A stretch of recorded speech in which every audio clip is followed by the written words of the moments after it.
Welcome back. Welcome back. Thank you. To another episode of Till the Wheels Fall Off. I am Matt. I'm Paige. What does the recovery world get wrong when it comes to families, when it comes to spouses and partners, when it comes to relationships and marriages? So much of what takes place in treatment centers and therapy offices, detox facilities all around the world, I would argue, mostly in the United States, stick to what I know. In my personal opinion and Paige's humble opinion, they're doing it wrong. They could be doing a better job here. Yep. This is not an anti-recovery or an anti-treatment show. This is just defining the problem, I think, as we see it. How so much is centered on the person with the substance use disorder, addiction of any kind, and often to the detriment of a spouse or partner. What could be done differently, in our opinion? What should people be working on? What worked for us? Talk about some of our lived experience here and where we think they got it wrong. Stick around. It's going to be a fun one. Hey, SoberLink's a sponsor of the show, and they have been an amazing one at that. If you don't know what SoberLink is, it is a portable breathalyzer device, but it's so much more than that. This thing is high-tech. It has military-grade facial recognition technology so that you know the person testing on the device is the person that's supposed to be using it. If you're someone like me and you struggle with alcohol or drugs, well, really, this is an alcohol device, not a drug device. Excuse me. If you struggle with alcohol, I struggle with a lot of stuff, sorry. Speaking for myself. But alcohol, and you're trying to reestablish trust in your relationship and show some real accountability, volunteer and go to get a SoberLink. This is a great way to show the people in your life that are counting on you that you're serious this time. I ask people all the time, what makes this time different? What makes this time different? You'll often get a bunch of stories. Very seldom is there substance behind it. SoberLink can help you get there. They can, excuse me, it's my bedtime. They can help you get to the point where you're showing other people how serious you are about your recovery because you're showing them at testing intervals. It could be 1, 2, 3, 4 times a day, whatever it might be. You blow in the device, they get an alert, and it shows them that you're doing the deal. You can set up sober contacts. That's right. Your friends, your family, your sponsor, your therapist, whoever in your life you think you trust and can be involved in this with you, they get alerts whenever you test. It can also be used when it comes to separation agreements or custody battles. Extremely important to know that your children are going somewhere safe, right? This is a great way to do that. You can get these things written into your agreements. Imagine that. Imagine having the peace of mind that there's a device that's helping you advocate for your children whenever they go off and see their parent, your spouse, your partner, whoever it might be, right? That's an amazing way to provide peace of mind. SoberLink has been generous enough to give our listeners 50% off a device. That's 50% off a device. And all you've got to do is go to soberlink.com/wheels, enter your email address, and they will send you a coupon code. Again, that's soberlink.com/wheels. And thank you to SoberLink. If this is something you're in the market for, support the companies that support our show before you go somewhere else. All right, let's get this thing started. Yep. I'm actually looking forward to this one. Yep. How did this all come about? I had seen somewhere. I actually see this a lot of places, not just in our community, but even some people that I've worked with, and even some friends about how just like treatment centers or recovery therapists or even addiction therapists just kind of they get it a little wrong when it comes to recovery. They just get it wrong. It's all about the addict, right? Which is important, and I understand that. But a lot of the times they're not understanding the actual spouse's situation and their experience, and it kind of rubs them wrong. Yeah, I feel like people show up to treatment centers, partners, right? A family. Usually it's a family. Sometimes someone's in there an individual, but usually there's a family system. And they're showing up diagnosed before they ever walk through the door. 100%. We know that the All the person same. struggling with the substance generally has substance use disorder. They've got an addiction to something. But when it comes to the families, you're usually thrown into one box, and it's codependency. And enabling. Mm-hmm. You're codependent, you're enabling. You have these people-pleasing behaviors. Yes. And you're told to go to some 12-step programs. They're told that you're part of the problem. Yeah. That you're actually like, you have an equal part of the problem as the alcoholic or addict in your life.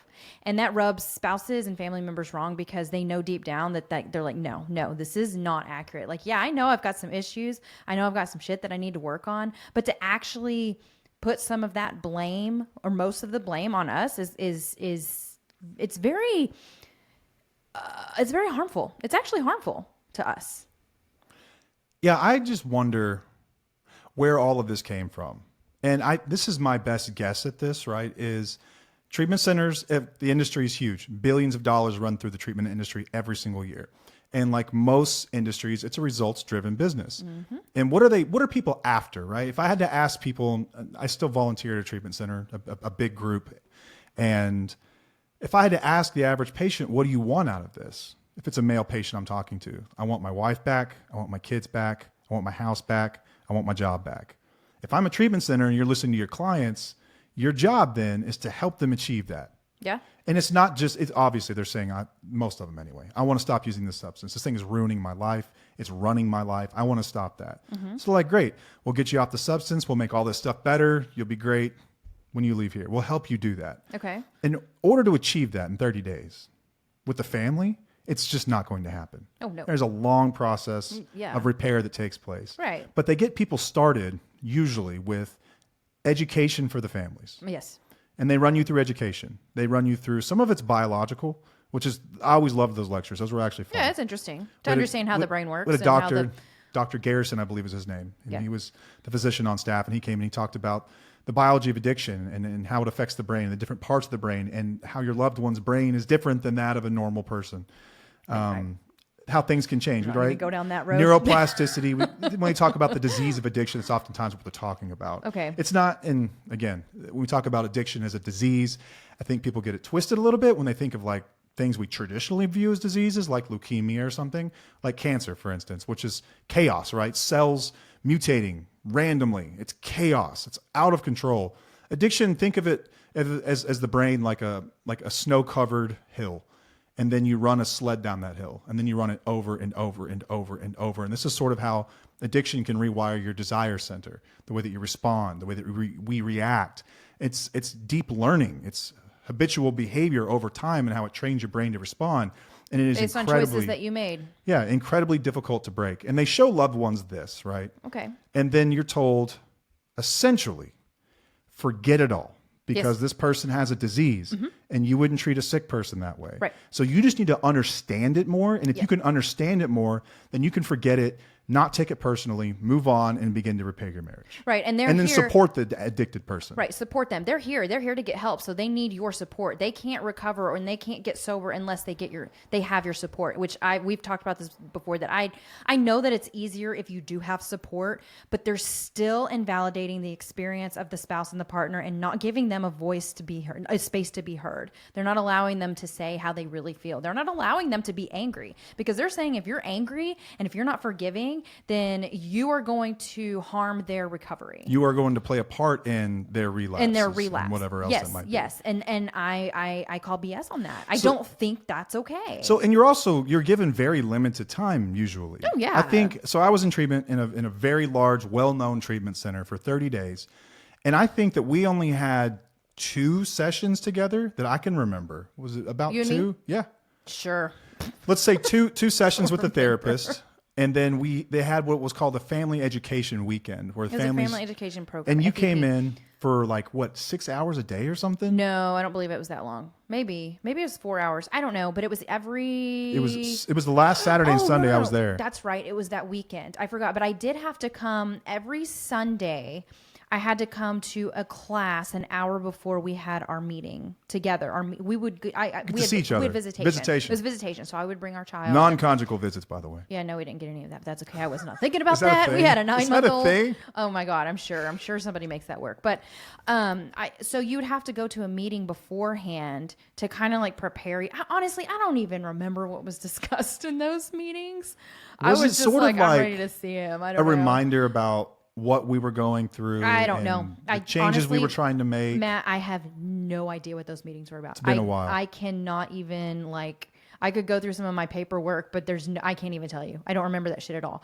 But I do remember part of the family educational program, which was a 2-day ordeal. So yeah, it was that Saturday and it was probably about 7 hours long. Like you said, we came in, we had our discussions. We talked about a lot about addiction. There was not much about what I had experienced at all. That's what I wanted to ask you. Do you remember at any point being asked about your trauma or your experience or what you had been through with me? Oh, no. But I don't think I could have answered it. Do you recall anyone talking about that stuff?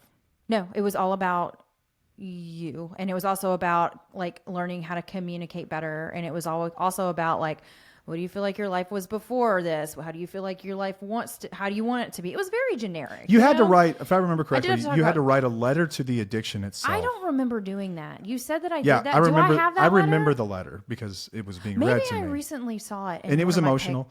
But I remember you writing a letter to the addiction itself. And it wasn't a letter to me. Once again, they're separating me from this addiction and saying, Yeah, your and addiction, I have a hate your problem with addiction that. because I don't think. here's, I think, if it did anything at all, they sort of set the stage for what takes place in a lot of 12-step especially, which is, I have a disease. I am a sick person. I was not acting in myself here.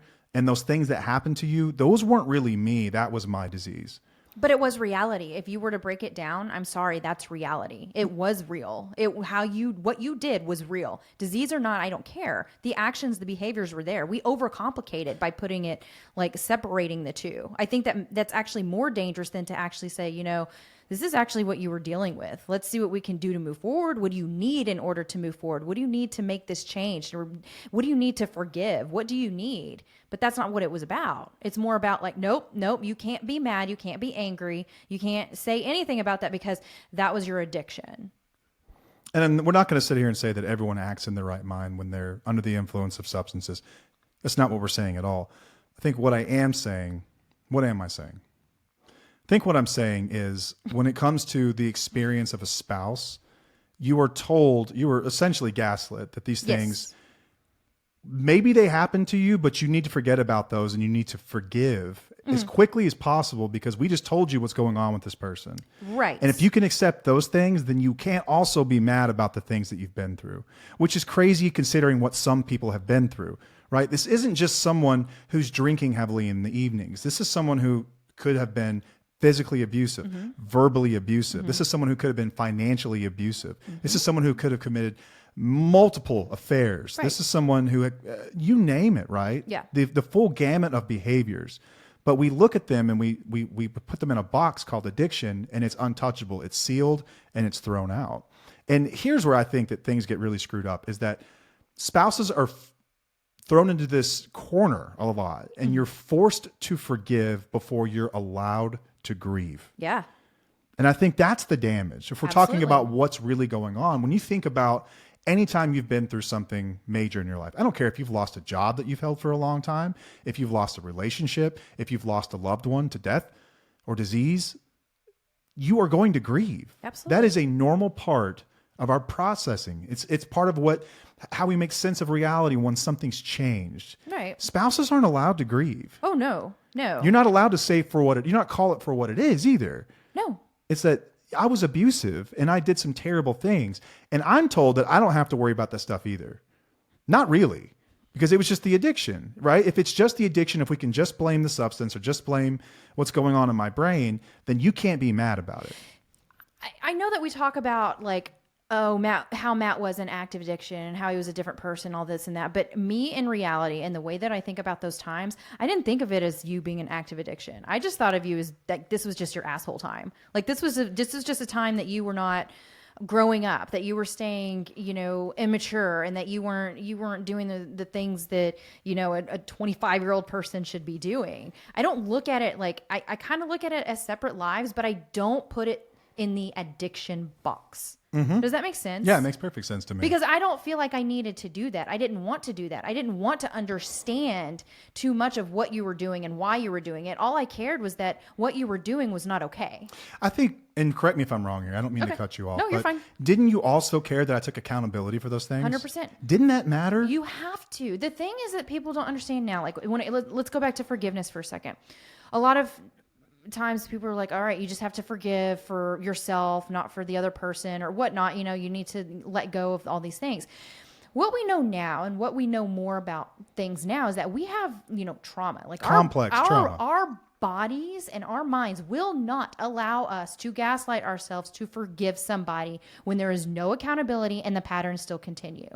Even if the patterns are changing and your behavior is changing, we still can't forgive at the sign of the first sign of change. Your body will not allow it. You have to allow time to process. You have to grieve. You have to actually allow somebody to show you over and over and over again that their patterns are serious. And that takes time. That can take years. Like, I didn't forgive you over everything quickly. It took time. My body wouldn't allow me to do that. I think you gave me the chance pretty gave quickly. you the chance. But Yes. you're right. That real forgiveness and that grieving and everything else, that took years. Yes. Let's be real. It takes years. Your changed behavior is what would make me forgive you. But in the recovery world, forgiveness is huge. It's like, oh, you have to forgive. You have to forgive him because it was the addiction, it was the substance, it was, they weren't in the right mind, there was trauma. And it's like, ooh, and a lot of us are like, oh, this doesn't feel right. Something's not right here. I can feel it in my bones. That is your gut. That's your instincts talking. That's your body saying, it's not safe to forgive yet. But then we're not allowed to not forgive because then we put shame on you. Yeah, and I think what I see a lot of therapists and treatment centers doing, and I know that there's some amazing ones out there, don't get me wrong. Yes, absolutely. Maybe this is part of their training. I'm not a therapist. This is not therapy. So this is just conjecture. This is my thoughts about the subject, is that oftentimes when they see a willingness for someone to forgive, it's followed up with an insistence that they forgive. And I think that there's a massive difference between being willing to forgive, which you were willing. Most people are willing to give someone a shot. Yeah. Willing. Yeah. Willingness just means I could see myself one day. I could see us happy again one day.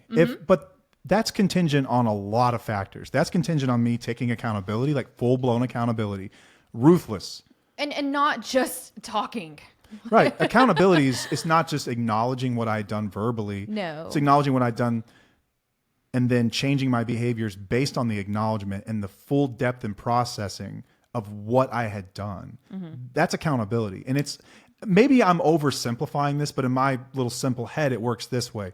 Let's say that you've got a massive amount of time with someone. Let's say it's 5 years where they're abusive and they're awful. And it's while they're in their active addiction. And that's changing your reality in so many ways. Absolutely. It's changing your idea about your assumptive world. We'll get into some of Dr. Porter's language about this. That's one of his terms. But the way that you perceive the world. Yeah. Why would we then assume that spouses can just let this go after a week or a month or 2 months or 6 months when they have 5 years of experience where their brain has been trying to keep them safe as hard as it possibly can by reconciling all this, taking what they've heard about addiction, taking what they know to be true in their heart and in their body and in their gut, that I'm not safe. And they're fighting with these two things all the time. And why would we assume that they're just able to let it go because someone has an addiction? I think that you can trick yourself into doing this. I think some people have, but I would also be willing to bet that it comes back to bite you at a later stage in your life. At some point, in my opinion, when I was saying I'm oversimplifying it, I think that you need to have equal or more time in safety before you can really start to make sense of the past and then start to let go of it. I think that's really good. And I know that things you will rebuild trust in small parts of your life. Like certain things, it's not going to be 100% trust. But if somebody in recovery is saying like, you just need to trust me because I'm doing better, that's a red flag automatically. It's like, what do I need to do in order for you to trust me? And I will do whatever the hell it is that you need me to do to make you trust me, and that's going to take time. And I love how you put kind of a timeline on that because we've discussed this before. You were in active addiction for 10 years. And I will say that it took about 10 years for everything to become unraveled. Everything, all of it. And of course, like I said, you will see, and this is with Matt doing all the things. Like he stopped lying as soon as he got sober. You allowed me space, but there were still obviously some behaviors that you had to unravel, and I had to do the same. But it was 10 years of unraveling it all. Yeah, and what I think what you mean here. Let me give someone an example. I always had a bad temper, especially when I was using. Yes, I had a bad temper. I'd flip out about the dumbest shit in the world. Really small shit, like whoa, bro, what are you doing? Fucking can't find the TV remote and like lose it. Just like a huge reaction for this tiny little issue. And so I think reactivity became a trigger for you. Absolutely. Well, it got a little better, but over time I would still get reactive about dumb stuff from time to time, as people tend to do. And when that would happen, it would trigger you. And you're feeling it all over again. Your brain's telling you you're not safe. Your brain's telling you this is just like it was before. Yeah. And that's happening 5-10 years after the fact. Right. Now, even probably now today, there's still some little part of you, if I get irritated about something, that remembers, oh, I remember this. Yep. That's what we're talking about when we're saying unraveling all of it. Right. And same with like the triggers. I remember in rehab during the FEP program, they told me all about your triggers. We were all talking about your triggers, but no one ever discussed that we had triggers as well. And those were something that we needed to deal with. Like, we had to figure out why we were being triggered. I didn't know that this was happening until way after the fact. And I'm like, fuck, why am I losing my shit over something? You know, obviously we learned how to communicate really well whenever it happened, but I know a lot of people get triggered by a lot of things. It is insane to me that just like you had a family education program to learn about you, that I didn't have one. Or sorry, you had one to learn about me, why I didn't have one to learn about you and the effects of trauma on the brain. Right. But they didn't know much about that whenever you went to treatment. It would have been very new age. It was more about Al-Anon. It was more about codependency and all the enabling things. So they told you she needs to go to Al-Anon because she needs to work her program. She needs to do the same thing that you're doing, but on her own. Which I didn't do because I thought it was it was bullshit for me back to the beat of your own drum. Which you went. I'm sorry, but it didn't work out for me, and I'm glad that I took a different route. And no shade to those who appreciate it and learn from it, but for me, I just don't think that was very beneficial. But instead, they didn't discuss what, like you said, what did you do to me? It was never discussed. Right. The behaviors were not discussed. Like, it was all about you and your triggers and how to prevent relapses and what to do if you feel overwhelmed. You call a sponsor, you do this and that. And it's just like, it was very overwhelming, but it still was like there was nothing about me in my experience. And I think that in the recovery world, this needs to change. Yeah, if you want success within your relationship. Yes, if you want success in it. You're right. Absolutely. If you really want to rebuild the relationship, this is required. Yes. It's not suggested. No. I think it should be required. Right. But I have to ask myself, like, why do they do this? Obviously, there's been an effect on the spouse and partner. And I feel like spouses, partners, and family members' experiences are sacrificed in favor of the addicted person. Mm-hmm. First of all, that's who's cutting a check on behalf of the insurance company. Yeah. That's the insurance company's job. Cutting a check for, right? They're there to treat the addicted person. Right. But I don't think that they're doing people any favors when they do this. When I think about my recovery, what really, really helped me cement a new way of life was acknowledging all of that stuff and taking accountability for all that stuff with no excuses. Mm-hmm. No excuses. It was me taking full accountability, acknowledging the things that I had done and how it had affected you. Had I not known how badly it affected you, and this just came through our own conversations about this stuff, how was I ever supposed to really understand how important the work is? How was I ever going to actually understand how important recovery actually is if I didn't know how badly it affected other people? Yeah, that's been something I've been trying to say for a long time. It doesn't make sense to me. I feel like people are you're doing them a disservice. I know you're trying to make it gentle. I know that oftentimes you have to think of it like levels of care. Yeah. And I think of treatment almost like ICU. Like when someone's in ICU, let's just worry about the most immediate things right now, Absolutely. Right? They need to get clean and sober off their substance. They need to be shown some compassion. They need to be told that they're not bad people, that they're sick people. They can get better. You give them hope and things like that. Mm-hmm. But I don't understand why you can't balance some of that with this accountability piece, because that's what recovery is for the rest of their life. Right. That immediate 30-day period is a very short period of time to stabilize somebody, but I think it's also long enough to begin this coupled centered recovery. I think it's crucial. I think they focus so much on like keeping their side of the street clean and doing what they need to do and self-care and focusing on them and having, they don't even discuss like the marriage or the relationship or the way that their behaviors have impacted other people.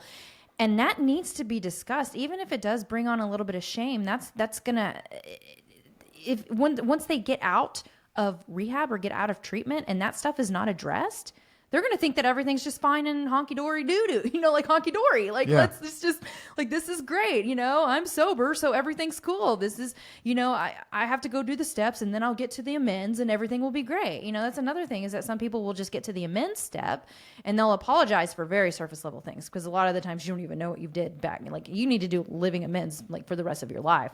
But they think they get to that point and they're like, all right, we're good. Everything's great. I apologize for stuff. But again, it's the behaviors and it's going to take time. But I think that stuff needs to be addressed well in advance before they get out of treatment. Yeah.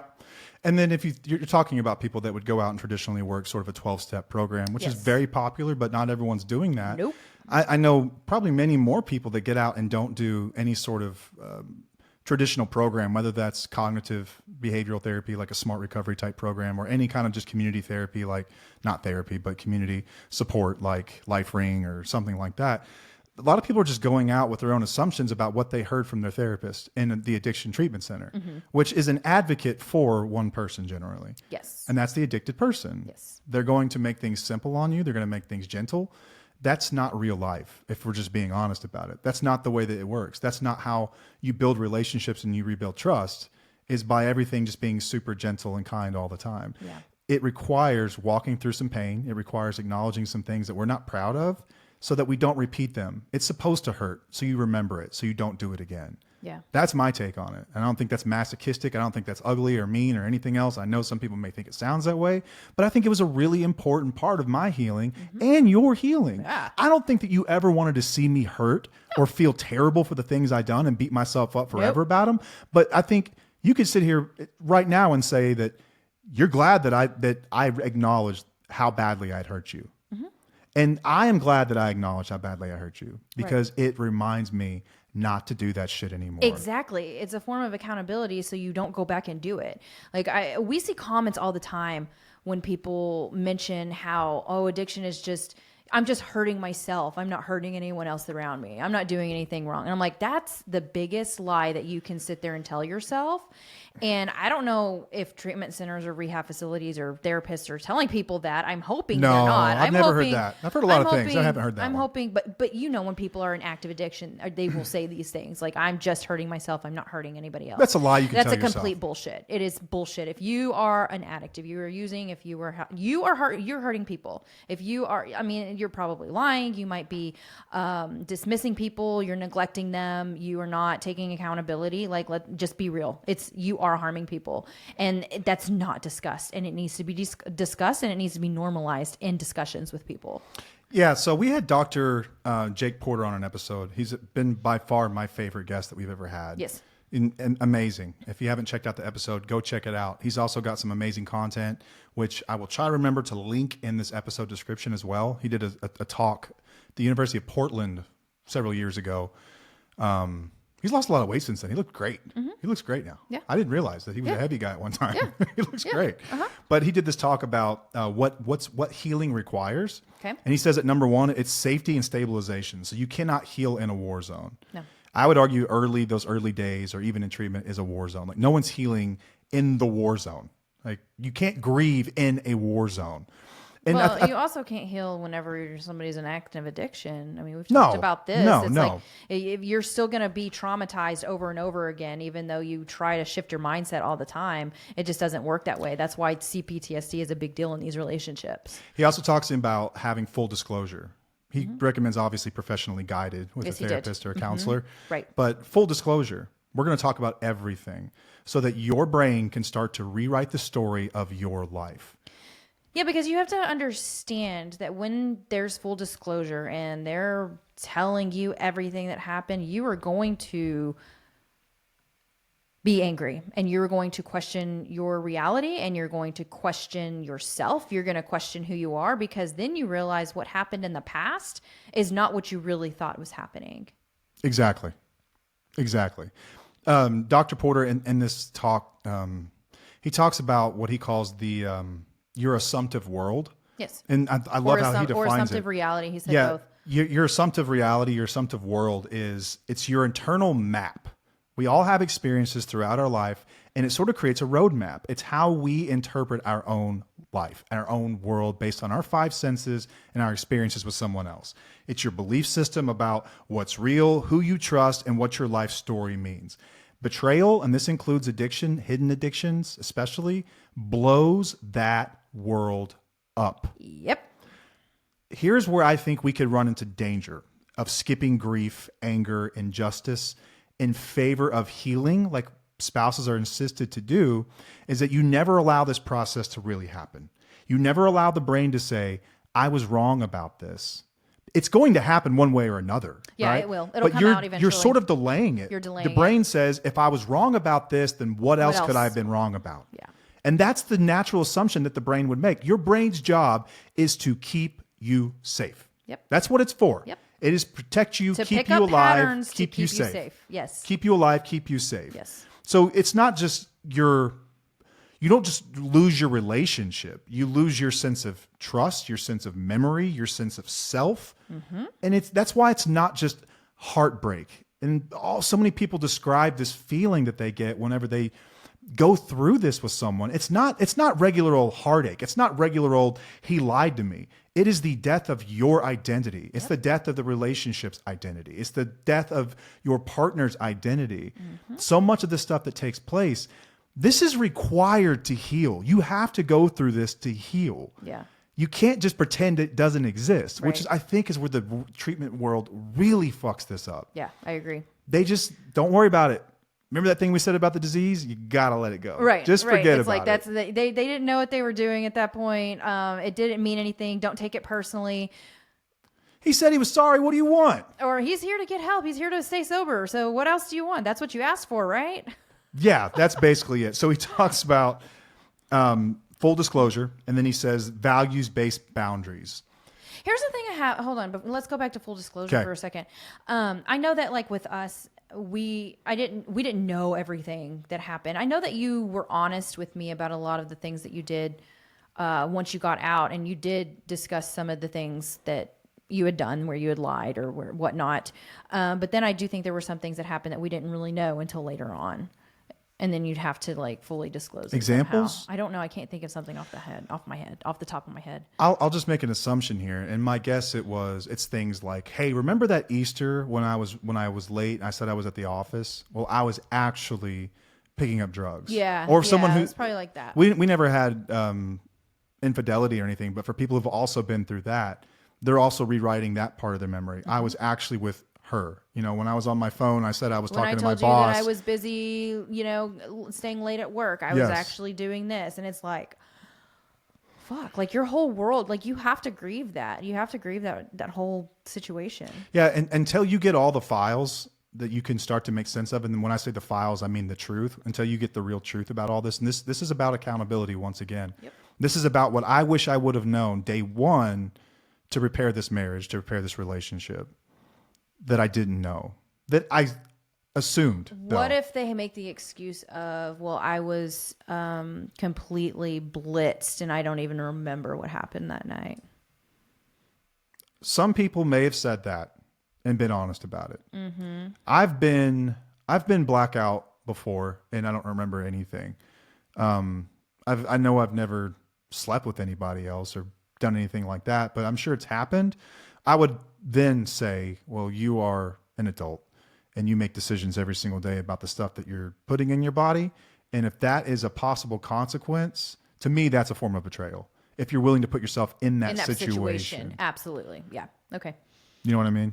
Oh, yeah. That would be how I would make sense of it anyway, from an accountability standpoint. For sure. Like if you were How in do you that situation. what would you say if I said that's that? exactly what I would say. That's what you would say. Because that's what we've discussed.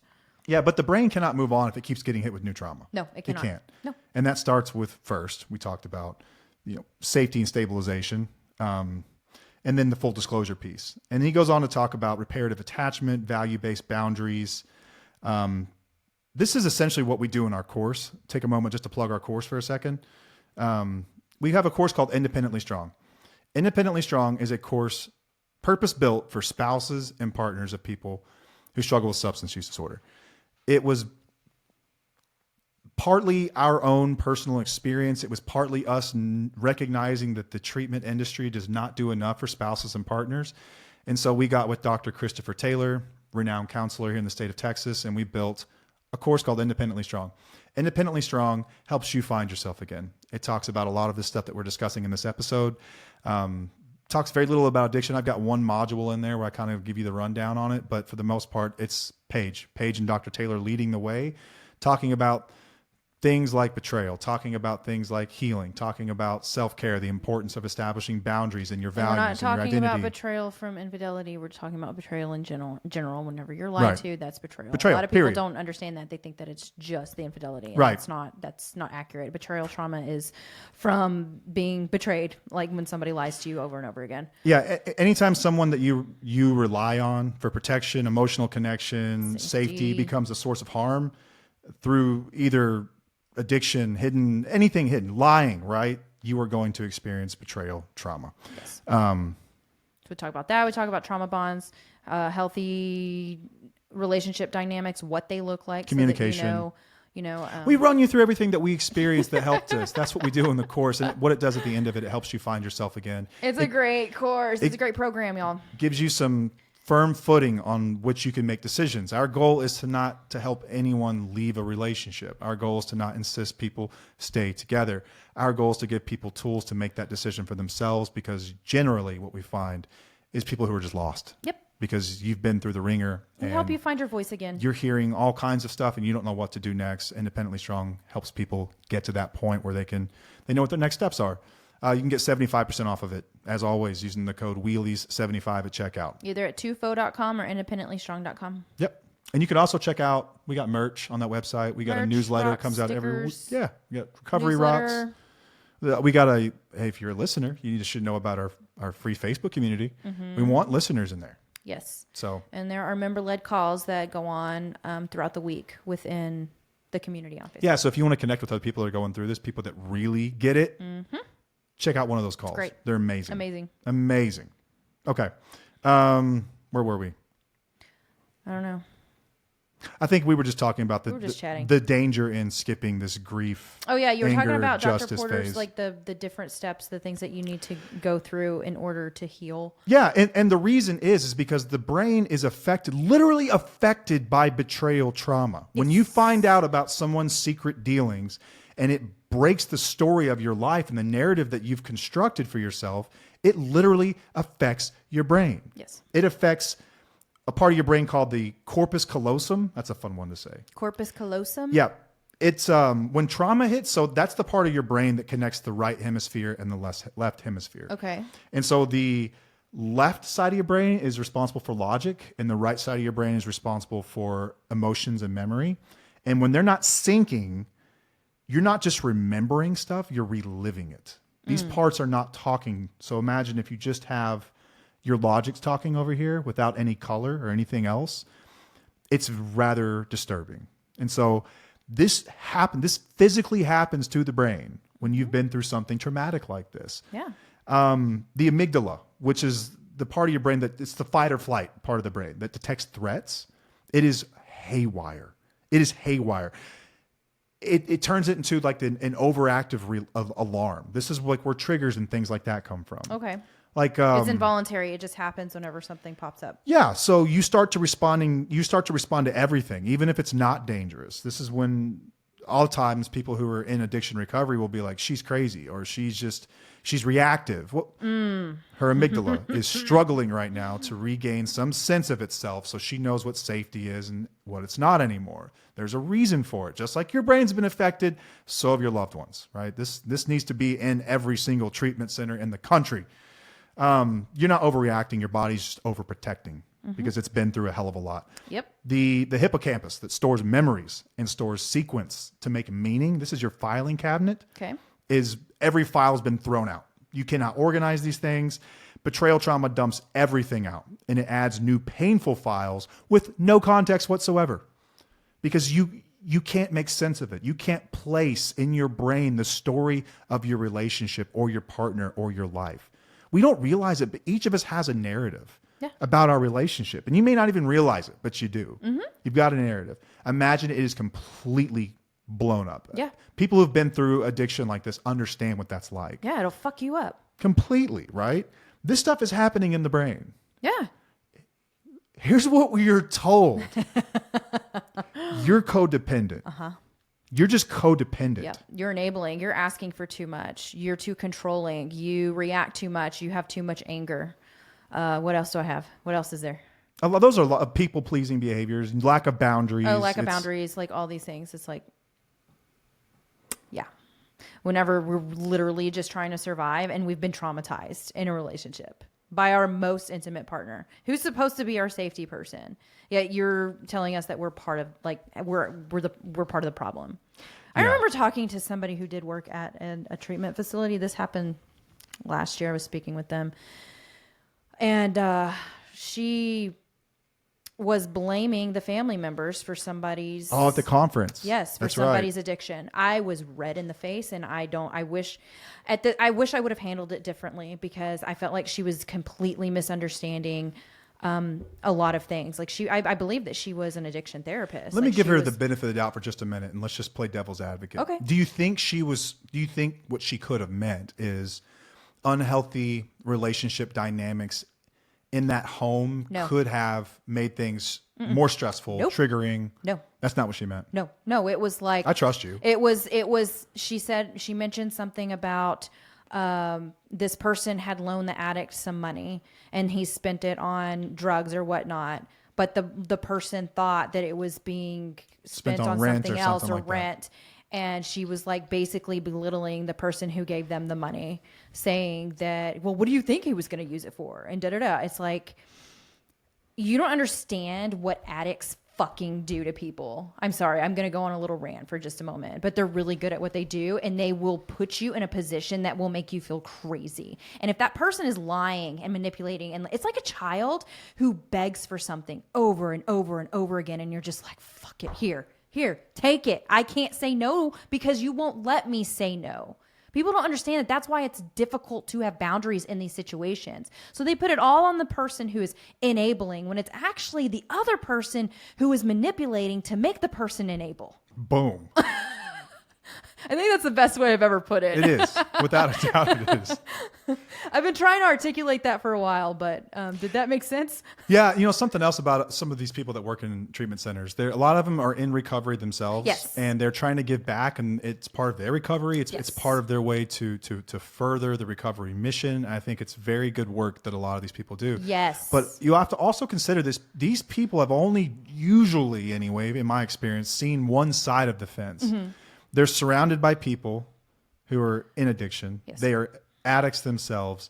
And if they haven't been through proper education about betrayal trauma, if they haven't been through proper education about trauma in general, Yeah. or accountability, like what's the quality of the quote unquote program, whatever that looks like for this person, that they're actually working, Yeah. Like that's the source of your information. Remember, this is a human being with their own ideas as well. Right. I think that they are educated on addiction and then and recovery in that aspect, but then they're also educated on codependency. Yes. And that's been the narrative for a long time. And I know that there are some treatment centers that are trying to do better.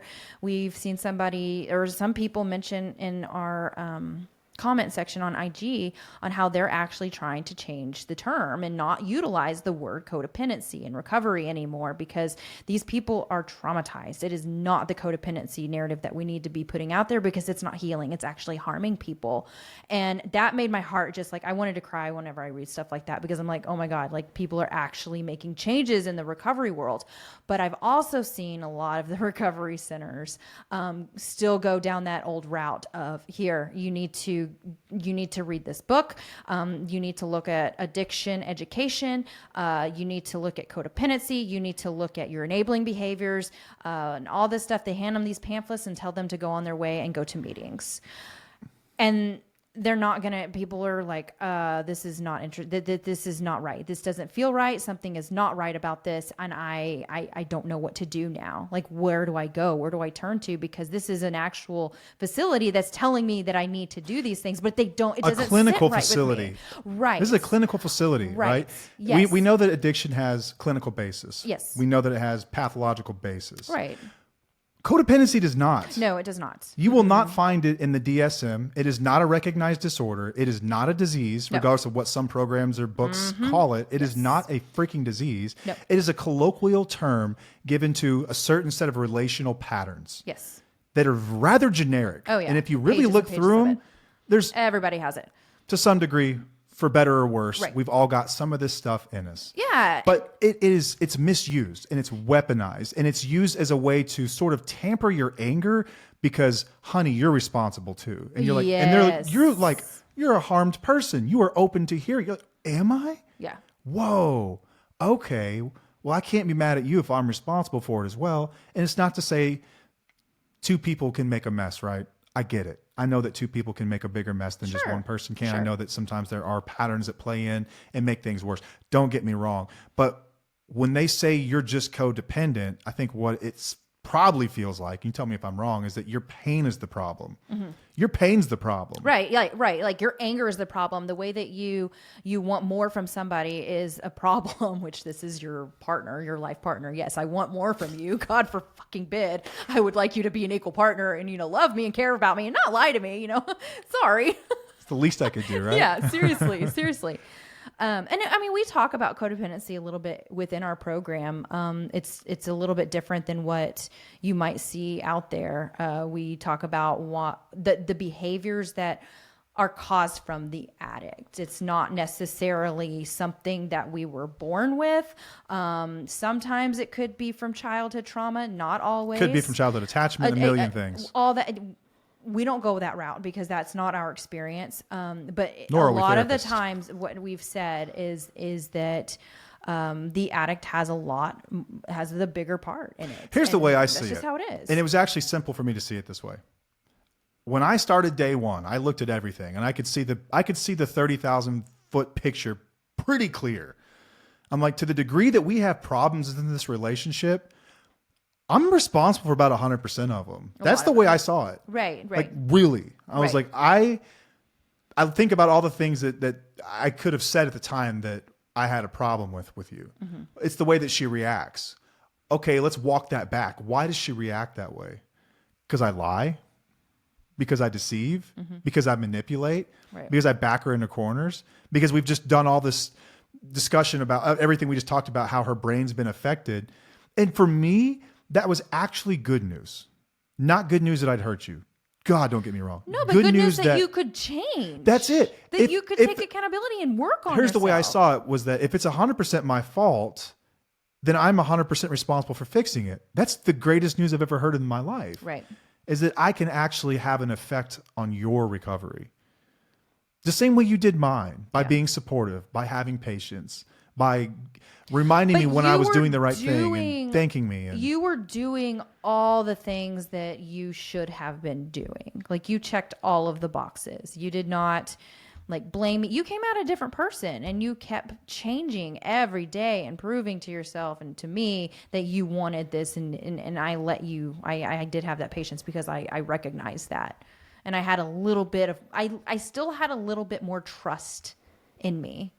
To trust, trust you just enough. And I didn't. That's and sheer I didn't luck. fully trust you either. It's not like I'm just gonna forgive you because my brain wouldn't do that. Obviously, we've talked about how all my shit came out years later because I just gaslit myself, thinking, "All right, everything's fine, everything's good, cool." My body was not gonna let that happen. No. The codependency thing in general, I mean, the term itself is sort of born out of I think it started really becoming popular 80s, right? And it was sort of born out of the 12-step movement. Right. Yes. Take that for what it's worth, right? It's a program written in the 30s by a stockbroker and his physician friend. I mean, that's what... Oh, the AA, the big book? Yeah. Oh, I mean, it was sort of born out of that movement. And it just really hasn't been revised. And if I feel like, and I'm probably out of turn saying this, but this is just something I'm identified, is if you look at the history of women's rights and the feminist movement and how we look at women now versus 1930 or even 1980 and what a woman's quote unquote place was in the home or in the relationship or in society in general. Yes. It does not shock me at all that this has been used as a weapon against women. Yep. And how this has been misused. And what it really does is it breeds shame in spouses who are simply trying to survive. Like, I'm not shocked at all, one bit, that it's born out of that same movement. Yeah. You know what I mean? No, absolutely. It's No, I agree. 2025 now. Yes. And we know a lot more than we used to. We know more about the brain. We know more about the nervous system. We know more about trauma and how it affects us and impacts us. And that's what's more important than that other stuff. That's why an addiction has evolved as well, too. You know, like AA, Rapidly. like it's the whole discussing what it's about or whatever and how to recover. Like, I do think that there's some really old school recovery stuff that kind of needs to be updated. Like, the AA book needs to be updated big time. Somewhere there's some old timer like throwing shit across the room right now. Well, as he's then hearing you're that. obviously not working on your recovery properly if you're getting pissed off over something like that, but whatever. Yeah, I think about that whole movement. And don't get me wrong, I know that a lot of people have focused on codependency and maybe a 12-step program of their own that dealt with codependency or codependent type behaviors, and they have found a lot of healing and a lot of success. Right. And cool. Good for you. That's but great. I know I a would lot still of people... argue, though. Go ahead. Sorry. No, go. I would still argue, though, what you've really done is you've acknowledged the reality of the situation. You've taken accountability for your own healing, and that often meant for many people either the decision to show up in something that was continually harming them and how that was not a good idea, or the decision that they had to move out of a bad relationship if they ever wanted to heal. Yeah. I think the result is still agency. They still regain agency over their lives. Yeah. But I think that there's so many other people that show up fresh and completely new to all of this. And this is the first thing that they hear. This is the first shit they hear. There is zero validation. Zero validation Yeah, is that's what I really feel. what I it feel is. like there is no validation for their experience.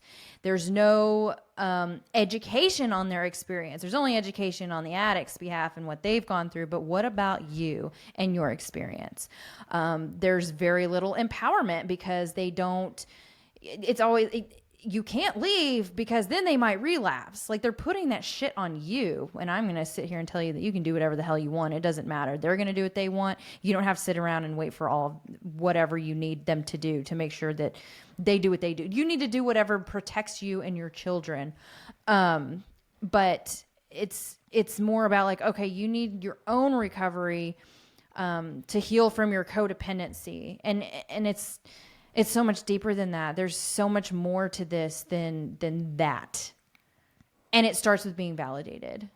Yeah, I saw a post today in our community, and there was a person talking about their loved one had just gotten out of treatment or maybe was still in treatment.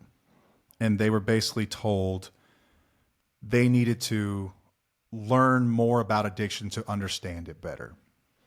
You need to understand addiction better before we move forward.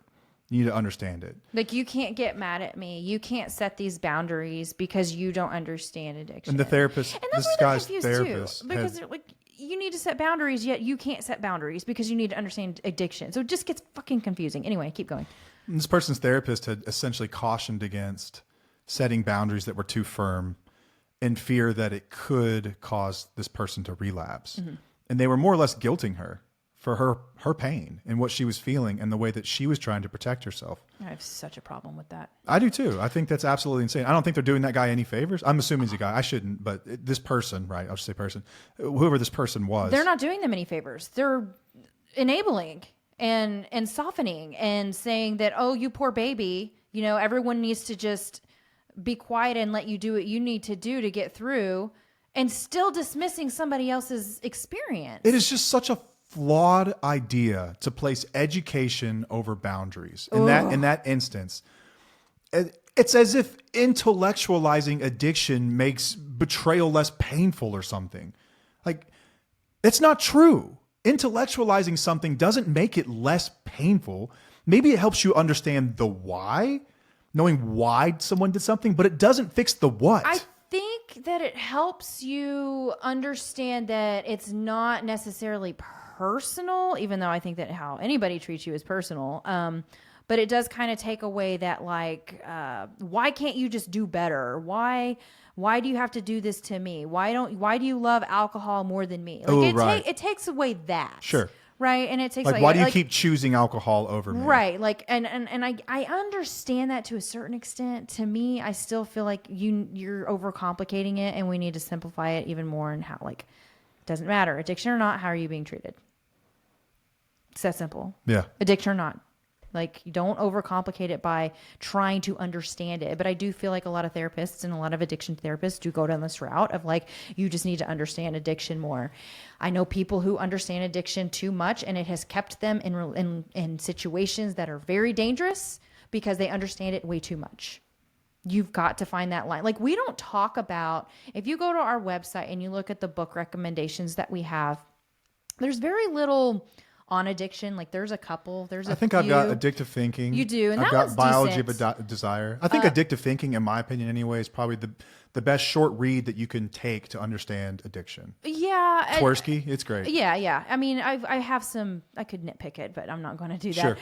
Sure. Because it is like AA based. Is it? Yeah, I believe so. I can't remember now. I believe so. I wouldn't be shocked. No, just thinking of the verbiage that's going on. I could be totally wrong now because it's been a minute since I've actually looked at that. But Biology of Desire is probably, I didn't finish reading it because it is very like... It's very dry. If you're into neuroscience, you're going to think it's the greatest book of all time. It does really, and he was an addict, right? Yes. Yes. And he like puts it into words though that like, okay, it's not that deep of what people think it is. Let's just simplify it. You're making it way more complicated than it really is. And you can't really talk about it unless you've been in it. And so if you talk to people who've been in it and then out of it for a long time, like, you can understand, okay, you know, they actually know what they're saying. And I kind of agree with them. It's the ones that are like going by textbooks. It's like, oh no, that's not accurate. I don't think that's how it works, but okay. You keep trying to do you. But anyway, but the books that are on our website, there are some on addiction, but a lot of them are mostly like personal development, because I think that's what's most important to build yourself up. It's not learning about how addiction works. It's not learning about codependency and enabling. It's learning about you. It's learning about what you want and your values and who you want to be in life. Like, it's that simple. Like, I feel like we just overcomplicate this shit so much that it makes people so confused, when in reality, you just got to build yourself up to make decisions that align with your values. And in order to do that, it's reading about things that will help you develop as a person. Yes. It's absolutely. I mean, that's why we talk about self-care and all of these things. It's not addiction. Like this narrative that if you just understood addiction better, if addiction education was a vehicle to healing and getting through this grief process and everything else that we talked about, this idea that if spouses just understood better, then they'd stop being so upset and reactive is preposterous. I'm sorry, but you need to be upset. And you need to be It's reactive. a normal part of the healing process. Like, what are the stages of grief, right? Anger is one of them. Yes. You're going to grieve that. You're going to be angry. And you should be angry. Like, it doesn't just mean sad, right? And I'm not talking about being aggressive. And I've said this multiple times, because there is a way to be angry and not being an asshole. You know, like, we don't need to be aggressive towards people whenever we're angry, but we do need to be angry, and it's okay to voice it in a way that is healthy. And if they don't like it, then that's on them. I'm sorry, but that is their problem, and they are not doing recovery properly if they're not allowing you to be angry at first. There's a way to express yourself that is non-judgmental, non-critical. Yes. It's just expressing how you feel about something. Right. And it's every adult's responsibility to take that and listen and empathize and validate it. Yeah. If you want to be in a relationship, you've got to learn how to do this stuff anyway. What better time to learn than now? Right. But I don't understand why that's the thought. When someone walks into a treatment center, what are we going to do for their wife? Well, let's just teach them about addiction. That'll make them stop being so upset and so reactive. Or the alternative, what about this, guys? What if we took accountability? What if we created a safe and stable environment? What if we disclosed everything? What if we held space? What if we validated their feelings? Yeah. What if we walked through it with them? Mm-hmm. What if we held space for them and did everything we could to reestablish safety? What if we got into therapy together while I took accountability? How about this? What if I changed my behaviors? Woo! Holy shit. Why is it just addiction education in a fucking book about codependency? Then you are on your way. Yeah. If you're a treatment center listening, like, you're an idiot if you're not taking this and writing a program with it tomorrow. I would do it myself if I knew how to start one of these things. I would.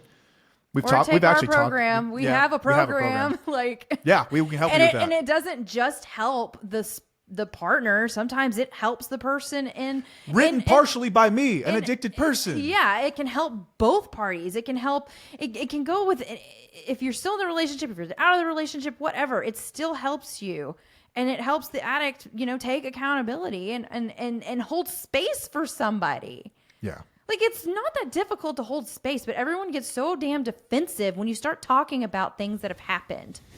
And I know that the first year is really, okay, we've talked about this before. I know that the first year is really difficult to discuss things that have happened in the past because your brain is still rewiring. We're talking about brains here. Yeah, you're right. There's on the other side of this. You are doing things, and I know that it's complicated, but I still believe that things can be addressed in a way that's healthy as long as you have a mediator there. I don't think that if you're doing it together, it may not. Depends on the person, but yeah, I would agree with you. You probably need to have a pro. But you probably need to have of some kind. Somebody to have these conversations. But I do think that it needs to be addressed in recovery programs in the treatment centers, because I know you're just giving them space away from their environment to like chill and rewire their brains and stuff. But guys, this is real life. Like, this is the real life shit that they need to deal with. And if you can, speed it up a little bit, that's great for everybody involved. Like Paige and I have talked about this. Like, if you want to do the most good and you're a treatment center, why are you not focusing on families more? And if you just say in a different way, because they think of when they put families involved, they're doing it as a way of like, okay, well, you're enabling the addict. What is your part in this? You have someone. We need to change it. You have someone in your office with a complex brain injury, just like the addicted person, right? But they're not treated as such. No. They're not. They're treated as it's almost like collateral damage here. Yeah. And programs are designed for addicts, not and partners, spouses. They get crumbs. If you're trying to really do the most good in the world, I don't give a shit what you can bill insurance or not. You should really dedicate your time and attention to helping the other people involved as well.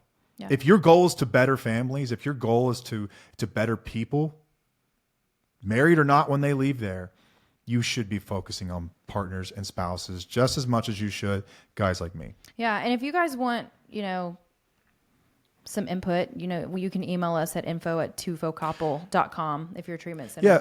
Paige and I have talked about starting a facility, and this was the reason why. Like, this was the literal reason why. It's like, I think that anyone can get out there and they can get with a consultant that could, help them write a really good program to help people heal from addiction using modern science, using some of the more traditional methods, a hodgepodge of things. Let's throw everything at it. Let's get people well.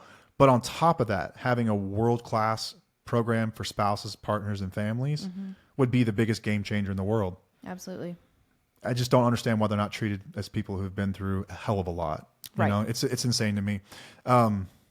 Spouses are told, like, I remember it was just always about me. Like, this is my story. And you just focus on your side of the street. Like, what does that even mean? What are you talking about? You threw a fucking candle at me last night. Turn a blind eye. It's their disease. You can't be mad. Yeah. I could go on and on. How about validation, education, empowerment, and recovery for them? Yep. VEER. That's what we do. That's what we do. So what needs to change? What needs to change? So I think that instead of just having addiction education as therapists, I believe that they need more trauma training, and specifically betrayal trauma and relational abuse, because there's a lot of abuse that goes on within these relationships. Oh yeah. And I also believe that actual couples work should not start until the addicted person is truly accountable and stable. So I think that's why it's difficult to do it within 30 days. Within the 30 days, but you can start. Right. I think that you can at least start with the spouses and let them validate them and let them know what they've been through, or they let them have a space to talk and communicate. Offer them like our program and say, look, this is something that's going to help you rebuild yourself. This is going to help you understand what you're going through and how to find your voice again, to where it's not just about the addict, where it's about them as well. And then you can kind of get some of the couple stuff going in. But honestly, like, real couples therapy is not very beneficial until they are stable and can take accountability, because a lot of the times they can manipulate a therapist and still, they can harm the partner even further in professional settings. Yeah. I've seen that, and it breaks my heart. I think we need to normalize a lot of things. I think that normalizing the trauma that spouses have experienced and understanding that it is a complex sort of trauma, that betrayal trauma has taken place oftentimes. Not always, but oftentimes. It's when you don't, I think anytime there's an addiction, there's some level of hiding and deceiving. So I would argue to say that there's always Absolutely. some sense of that. It's probably not the same as like an affair or someone who has like a porn addiction. They're completely hiding that from you. But still, it's still going on. You're still going to get that. Some parts of it. I think we need to normalize that. I think we need to normalize having boundaries over just blind support as well. Blind support, while I think support is a beneficial thing to have, don't get me wrong. I had support. I loved it. It worked great for us. But with boundaries, there are conditions. You know what I mean? I can't tell you how many times I've seen a wheelie post anonymously in our community, and they're doing everything they possibly can to be supportive, and they're still in the line of fire. And how difficult that is, and how there's no one there to validate them, no one there to advocate for them, no one there to speak for them whatsoever or stand up for them. Nobody. There's usually an addiction counselor that's concerned with one thing and one thing only, and it's that person who's struggling with addiction. That's it. That is absolutely it. I think we should also normalize, we talked about it, anger is part of the healing process. 100%. It is part of grief. If we're being honest about it, a large part about what we went through was your grieving. And from start to finish, right? Yeah. The entire process of grieving and getting through your betrayal trauma, which allowed you to feel safe again. Yes. Normalize that. Yes. We need to normalize that process. That needs to be in every single training manual for someone who's running a family education program of some kind. And I think we also need to normalize walking away when there's no safety. Yep. Let's just be real. Or walking away when the damage is just too done. We don't have to have a reason specifically to be done. Yeah. Why can't we normalize that? I am, if I had to guess, I think I'm pro marriage. Marriage has served both of us very well in healthy. life. You're my best friend in the entire world. Right. I don't want to go anywhere without you. I love you. You're my favorite human in the world. It's always been that way. You're my favorite person in the world. I think being in a relationship is great. It's a gift. It's a blessing. It's an amazing thing. But only when they're safe, like you said. Only when it's right. The healthy and if it's dynamics. not, get the fuck out. Yeah. If it's not going to be possible, why are we keeping people prolonged in these situations to the disadvantage of them and for the advantage of one other person? It is truly collateral damage. That is a zero-sum game. And we look over that like no big deal. We look at these people that come in, spouses and partners, like, yeah, they don't really care what you've been through, what you've experienced. We're not here for you. We're here for them. Yep. We're going to get them right. And then maybe one day you'll get what you had coming. Ooh. Yeah, maybe one day, right? Yeah. So I hope, if anything, this is a validating episode for people. This is our take, right? We are not therapists. We are not professionals, professional yappers maybe, but we are. I don't know. I think we're professional. You going to call yourself pro? Experts in the sense that we know what the fuck we're talking about. I'll put it that way. All right. Yeah. Fight me on that. Argue Yeah. with me all day long. I Thank would you. love to have a debate about it. Yeah. Would love to, about what I think should change. But you're not broken. You're not too much. You're responding normally. I think responding very normally to a very, very painful situation. Yep. I think that's the most reasonable way you can put it. And you're not crazy for that. So if this has been helpful to you and you know someone in your life that could maybe benefit from this, share this one out. Let people know it exists. We'd love to get more people hearing this episode in particular. We haven't done one of these in a while.